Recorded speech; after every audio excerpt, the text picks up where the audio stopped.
নমস্কার বন্ধুরা, কেমন আছেন সবাই? আমার একটি নতুন ব্লগে আপনাদের স্বাগত জানাই। এখন সন্ধ্যে 6টা বাজে। আজ অদ্রিজার চা খেতে মন হয়েছে, তাই ওকে একটু চা বানিয়ে দিয়েছি।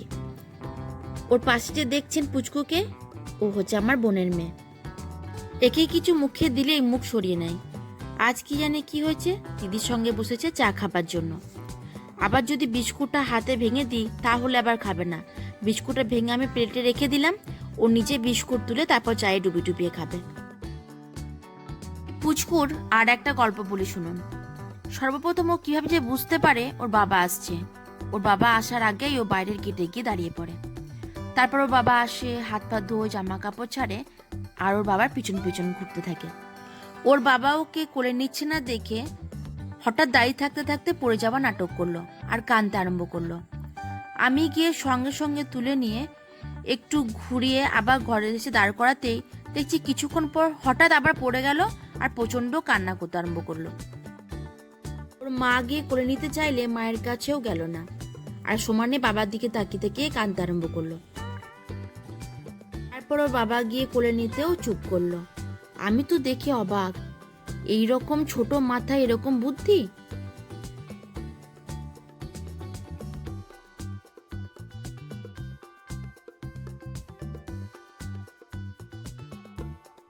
অনলাইনে দুটো লিপস্টিক অর্ডার দেওয়া হয়েছিল, আজ সেই লিপস্টিকটা এসেছে। অদ্রিজা সেটাই খুলছে।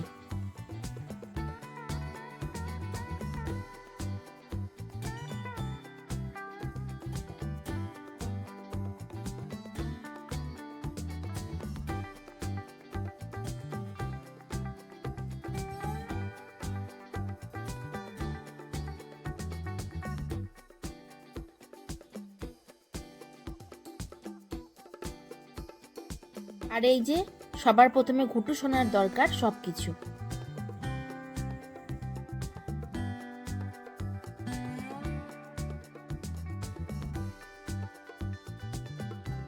এই যে দেখছেন লিপস্টিকটা, একটা এসেছে রেড কালার আর একটা হচ্ছে মেরুন কালার।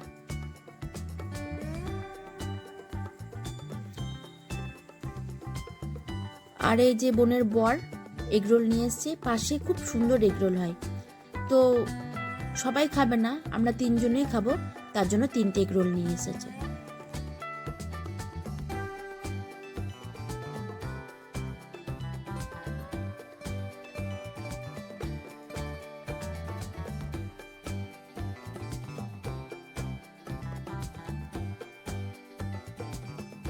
প্রথমে অদ্রিজাকে দিয়েই স্টার্ট করা হলো।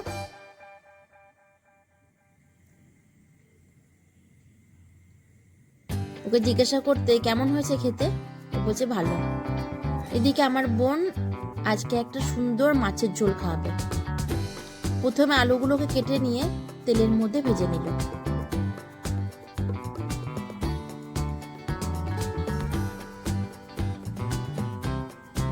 তারপর আদা রসুন লঙ্কার একটা পেস্ট বানিয়ে নিল। আর এখানে নিয়েছি পেঁয়াজের পেস্ট আর টমেটোর পেস্ট। তেলের মধ্যে সব পেস্টগুলো একের পর এক দিয়ে দিল।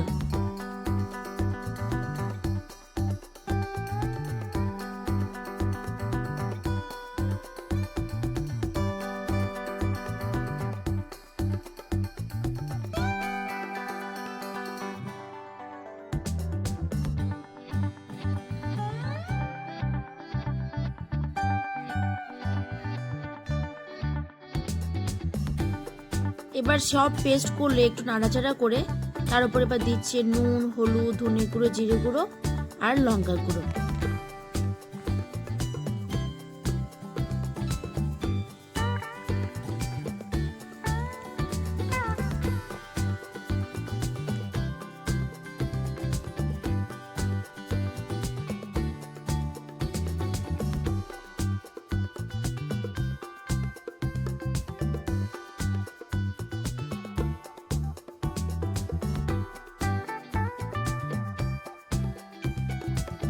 এবার দিচ্ছে এতে কস্তুরি মেথি। আমি আগে কখনো এই কস্তুরি মেথি দিয়ে মাছের ঝোল খাইনি, এই প্রথম খাবো।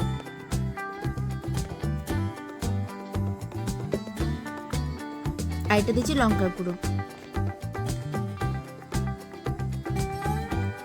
এবার সব মশলাগুলোকে খুব সুন্দরভাবে নাড়াচাড়া করতে হবে যতক্ষণ না মশলা থেকে তেল বেরিয়ে আসে।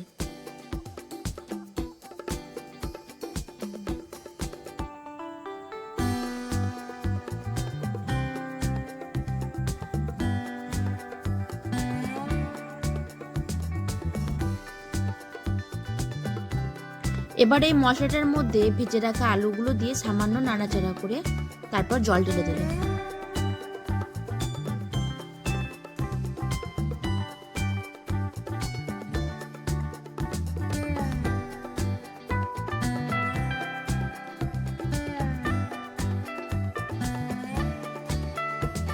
এবার আগে থেকে ভেজে রাখা মাছগুলো এই ঝোলটার মধ্যে দিয়ে দিলাম।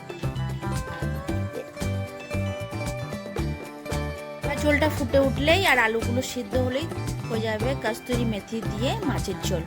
তাহলে আমরা ডিনারটা সারি। তাহলে ব্লগটা আমি এখানেই শেষ করি। ভালো থাকবেন, সুস্থ থাকবেন, আর ভালো লাগলে ভিডিওটা লাইক করে দেবেন। আবার দেখা হবে নতুন একটি ব্লগে।